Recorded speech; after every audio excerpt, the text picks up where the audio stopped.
Welcome. We've got 25 minutes. And to try to cover a subject like modeling is going to be almost impossible.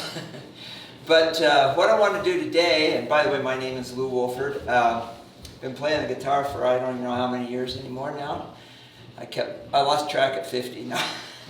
But I do teach here, and I've been involved with modeling for probably 7 to 8 years since I started getting involved with it. I'm going to clear, how many, and raise a hand, anybody played with modeling? Anybody have a modeler? Awesome. What do you have? Oh, I've had a lot of different ones. Good, you sound like me. Yeah. Anybody specific? I used to gig with a Digitech GSP 1101. Okay. They have fractal audio, FM9. Awesome. Wow, you got a really state-of-the-art one. Yeah. Well, I decided today, because anybody new to it? Okay, all right. So some of what I probably tell you, you've already know, and I'm just going to give you some ideas. Do you gig with it, or just use it at home, or? I played with it, yeah. Good. Awesome. So what I thought, because I only had 25 minutes, I was going to show a couple of different things here. So first of all, there's lots of trains of thought when you get into modeling. And they're from anywhere. You can buy a modeler from $150 on up to thousands. Okay? What I wanted to show today is two setups. And I, like you, I've got a lot of modelers, but I brought these two for specific reasons. I mean, I have Helix, I have Headrush, I have different ones. I don't have a fractal. This one is, I'm going to show you using a hybrid setup with like a Strymon Iridium on this one, where I'm using regular pedals, but I'm doing my amps through just the Strymon. And then, I don't know how many of you have seen this, but how many of you would like to walk into a gig with this and this? Okay? This is the new well, it's fairly new. I bought this one about a year ago. I know they have one upstairs now. This is the Headrush MX5, which has all the power of the big board, just been condensed down, a few less switches and everything, but great sounding unit, under 500 bucks.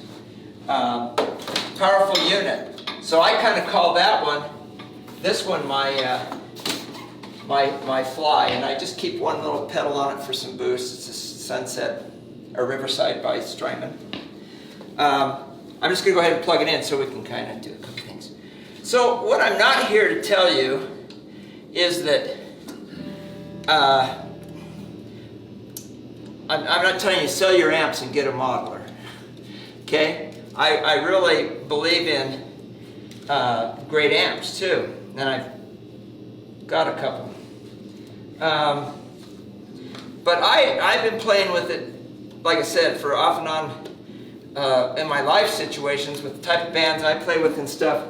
It's so versatile. I play with a couple bands, and we do a lot of corporate events, city events, different things like that, where we play a wide variety of songs. So one minute I'll be playing a 60s song, and then I'll be playing something from today. Or I'll be playing an 80s, and then, you know what I mean? It's just all over the place. So a modeler makes it really easy for me to get good sounds, but not have to spend, not change. I can just have a small setup on stage for a lot of things. Modeling has come a long ways. Any of you that have been doing it for a while or been familiar, the sounds just keep getting better and better. They're modeling of amps and effects and everything. I mean, they're just getting really good. Like I said, the first thing is, any questions just right off the bat? Anything you came here and you just got to know the answer to? I don't know if I can give you that, but okay, guess not. Okay, so I'm going to start off by showing just the use of this Iridium, just to show you a couple of things. So I've got it set right now. So the Iridium has basically 3 amps in it. It's not like this one that has 60 plus amps in it and 150 or so effects. It's just 3 amps. And it's the ones that I found that typically, that's what I'm gravitating to when I'm playing a lot. A Fender amp, so it's got a modeling of a deluxe. Then you've got your AC30 top boost, and then it has a Plexi 50 watt Plexi. So I'm dealing with 3 amps, and that's what's really nice. And then I can still use my own effects if I want, or that. But it's been really handy too. I really like it. So this right now I've got it set as kind of just and by the way, I'm using a PRS Silver Sky. So these are pickups are modeled. John Mayer modeled these on a 64. He loves 64 Strats. So because of lack of time, I'm not trying to show you how. Probably won't use humbuckers or anything today. Just trying to show you the different sound. So there's your. To me, that's just a clean kind of Fender Deluxe, right? So if I take that off, I'm going to switch now. I've got an AC30. You'll hear the chime, a little more chime.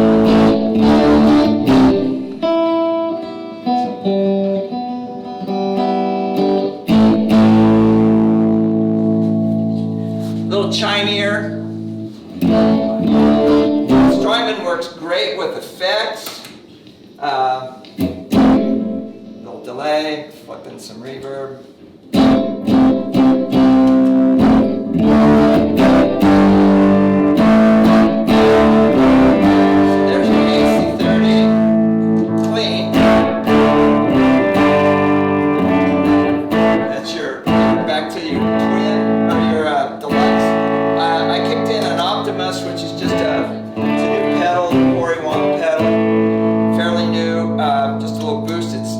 That's its dump. So just a slight little thicker.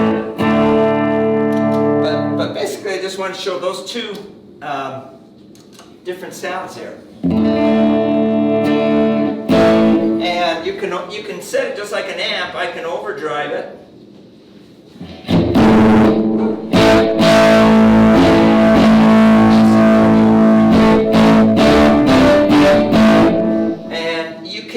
Top boost, the middle on the Strymon. If I want to take the cut off, I can roll the middle down. It becomes your cut. Getting even a little chimey, you know.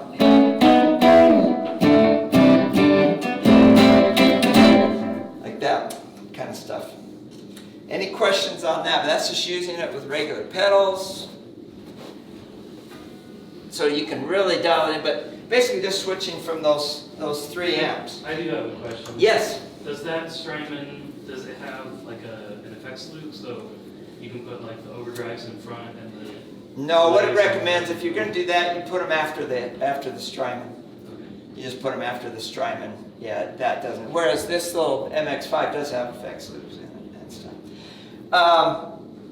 It does come with the like most of these, right? A modeler basically you're going to deal with your amp, your cabinet, and then most of them will have effects in that in them too.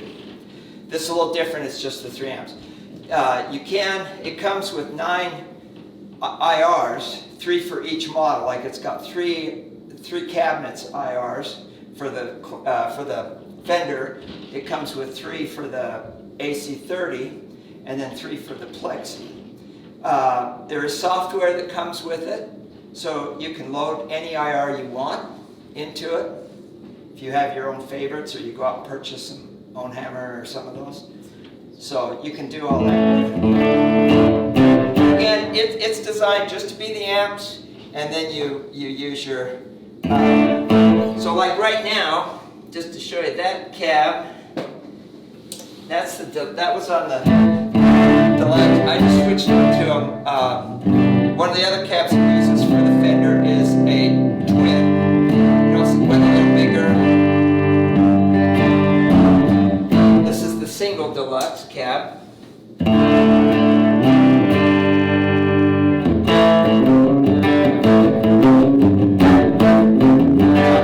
Versus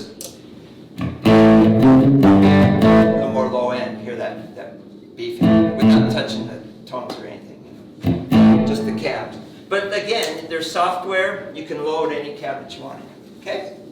It's a great unit. I really have had fun with it and use it quite a bit. This, I'm going to go over now to this little MX. Let's just switch our output. Oops, sorry. We are going to go ahead and pop for a second. Can't remember what mono is on this one. Oh, what is hot there? Something's wrong. Had that pulled out.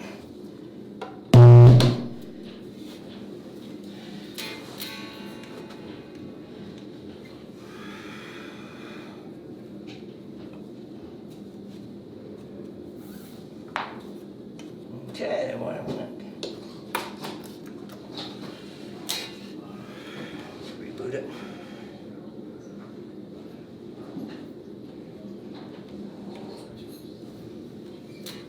Guitar plugged into it, like pulled it out of the other one. Thank you. There we go. Thank you, thank you.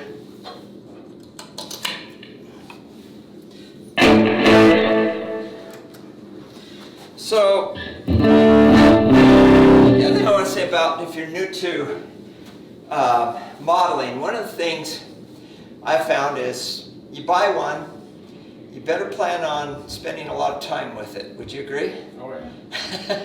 You spend hours and hours because you can really dial your presets in how you want them.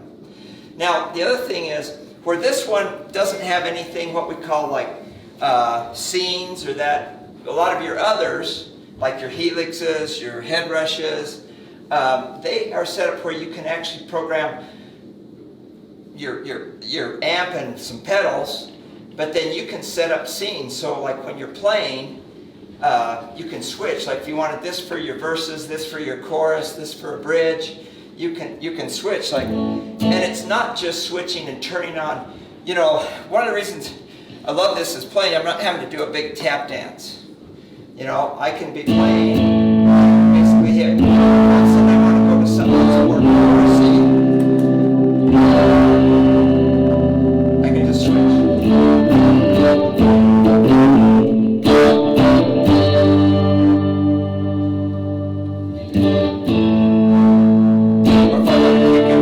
And when it did that, it switched about 3 different pedal settings. It didn't just turn the chorus on. So it's a lot more than, you know, a scene.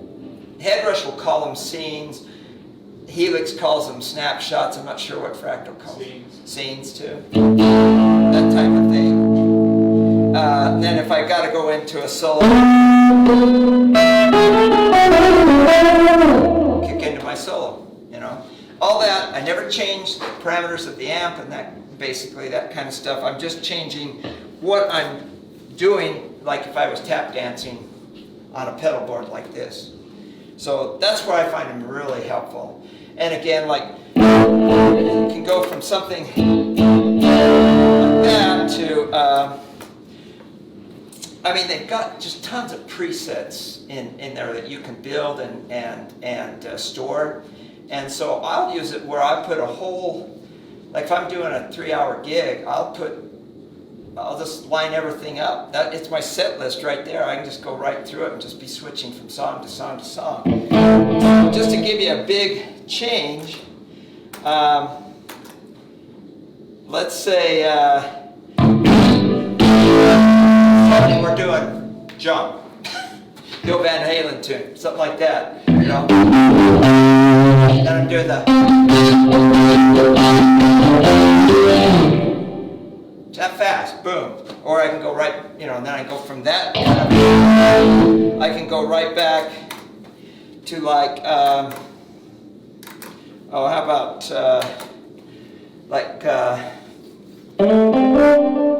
Drive My Car by the Beatles.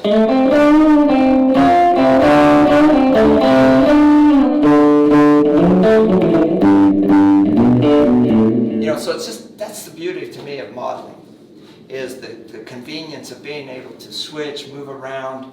But again, I'm going to say, you spend a lot of time before you take it out and gig with it, getting it all set up. I've yet to buy one that I took out of the box and went, oh, that's the perfect sound. I'm not a big believer that they put a lot of, I mean, there's some presets you'll see that you can modify or change with that, but they're not, I pretty much have spent hours building my own presets and stuff, and that to fit what I want. So now, also a pedal like this,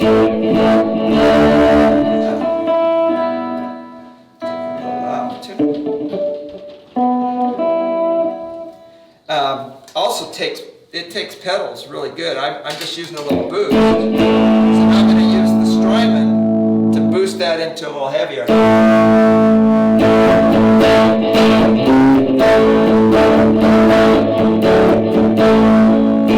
know, something like that.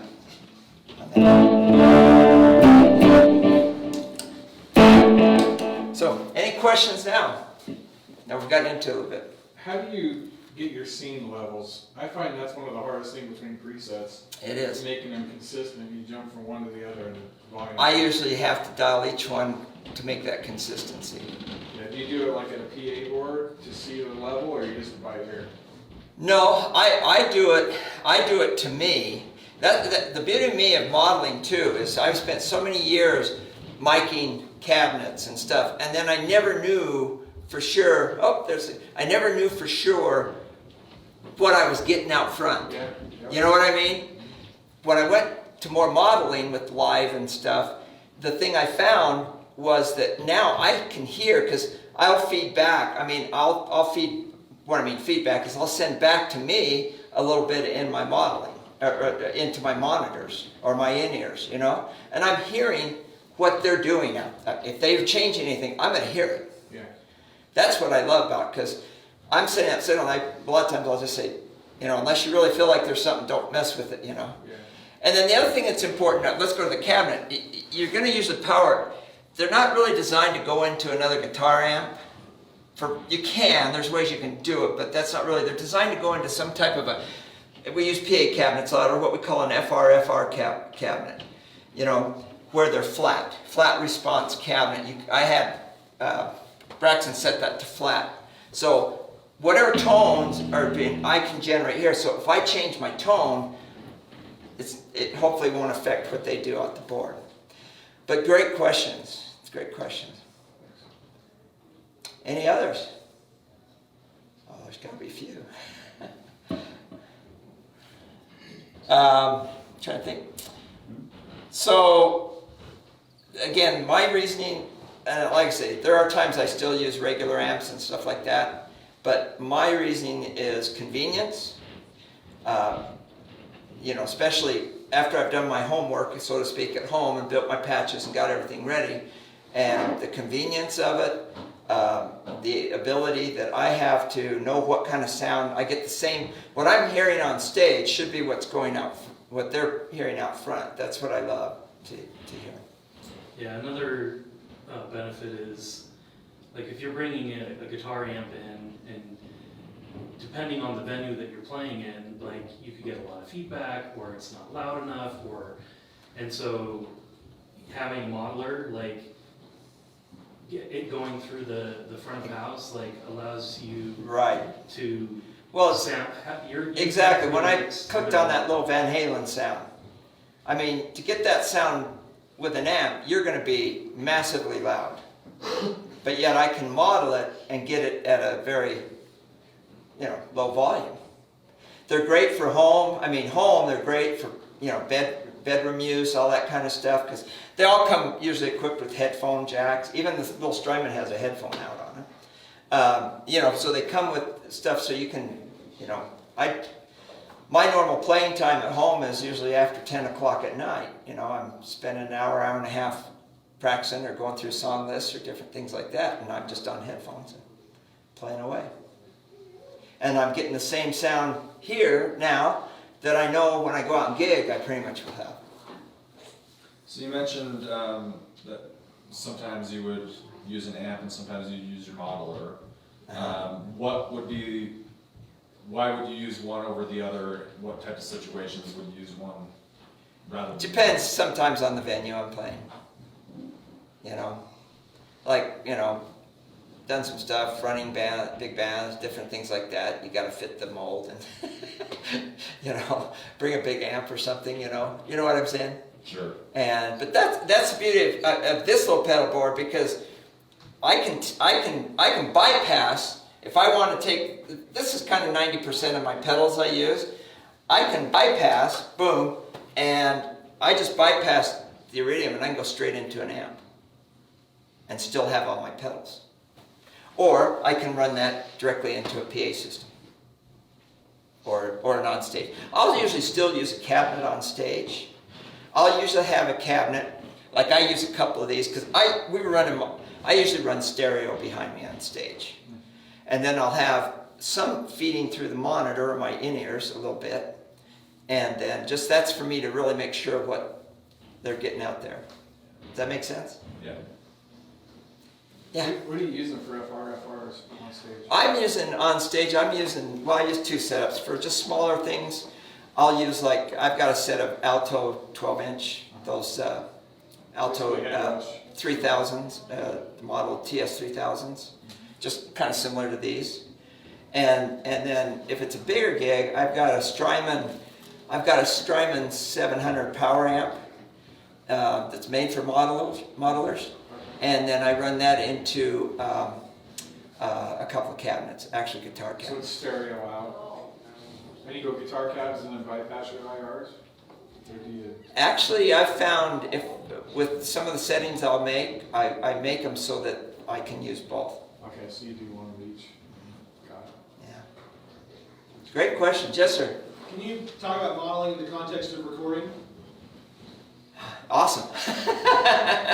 It saves us, a lot of engineers I've worked with and stuff, it saves them a lot of time, because they can get a very consistent sound right off the bat. You're happier because you know what you're playing, and usually if they want some kind of change to it, like you're in there and you've got a sound, they want this or that. Once you've got your main patch, it's pretty easy to go in and adjust. Like the thing I love about this little head rush, it's all touchscreen. I can do everything on the screen. Now with my Helix, you can manually do everything, but you've got a lot of knobs and turning, or you've got to use the software and have like a laptop or something with me or something to do that. But I found everything recording-wise, it's just really nice. Yeah. Back to the question about when would I use a real big regular amp? Some of those big amps, like a EVH 5150, right? Pushes a lot of air. If you want to fill the air, that's the difference. You can really feel some of the air in a big, but you're playing loud. You're playing really loud. And that's what you said. Modeling makes it, man, I can sit in a bedroom and I'd be heard and feel like I'm in a great big old arena, So is that why you put cabs behind you to push air out to the audience rather than just PAs? Well, and it's for me. It's not for the audience. They're going to hear everything out through the paint. It's for me. So you can feel it. Yeah. And I'm playing with a bass player that's pushing a lot of bass. Yeah. So I have to compete a little bit there on stage. Right, and you're usually not too far from a drummer. So right. You need something to hear yourself. Yeah. I've been given because Ross is here to do his songwriting class. Hope you guys all stay for Ross. Awesome. But anyway, thank you very much. Appreciate it.